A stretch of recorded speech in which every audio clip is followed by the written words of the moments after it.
One of the fundamental questions we want to be able to answer when we're using a numerical method like Euler's method is how close or how far are we? And we've kind of seen examples of that for our particular situation, our particular scenario, but now we need to kind of formalize how we're going to compute error.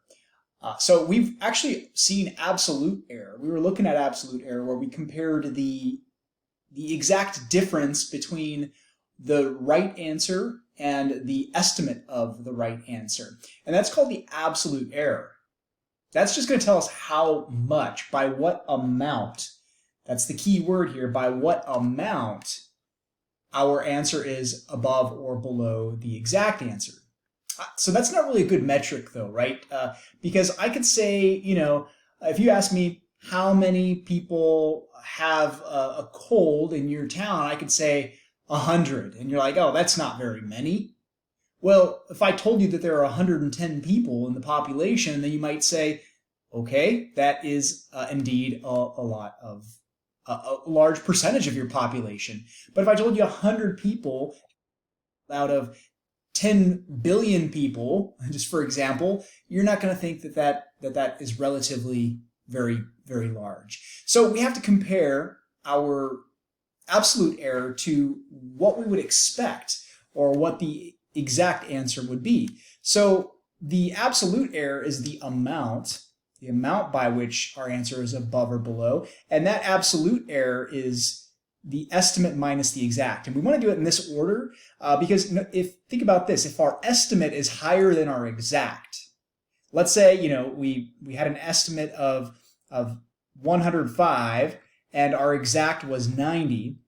Well, the fact that we get positive 15 is relevant here because that means our estimate is 15 above the exact. Versus if our estimate was 90 and our exact was 105, and you took that difference, well, then you would be able to say, okay, our absolute error is negative 15, and that would mean that our estimate is 15 below the exact of what it should be.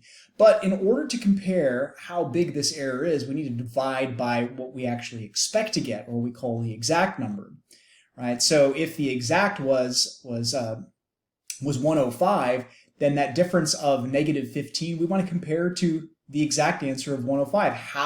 By what percentage are we off relative to the exact? And then we got to multiply it by 100 if we want it to be in percentage form.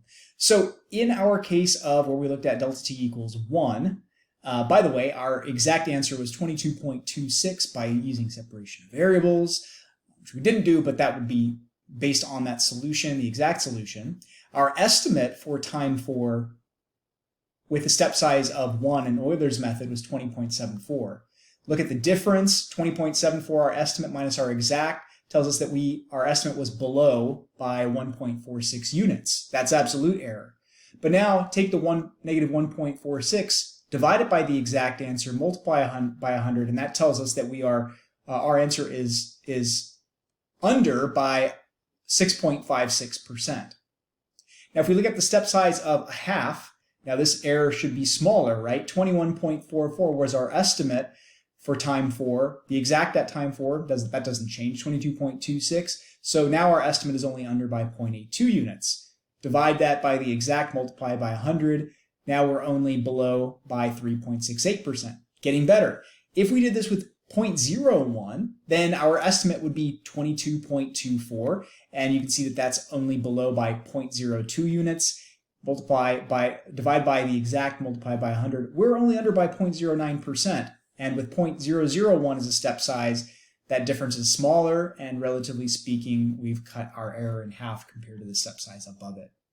Now, are we always going to be under? And the answer is no. It just really depends on the differential equation and its solution. Sometimes we could be over, and then we're under, and then we're over, and then we're under. It has a lot to do with the rate of change equation itself.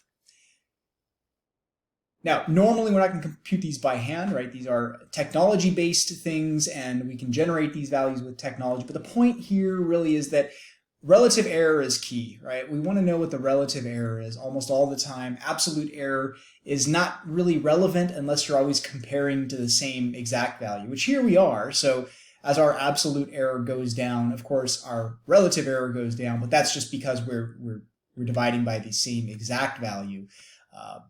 we're talking about sort of, if you will, the same town, and the size of the town doesn't change. It's 22.26.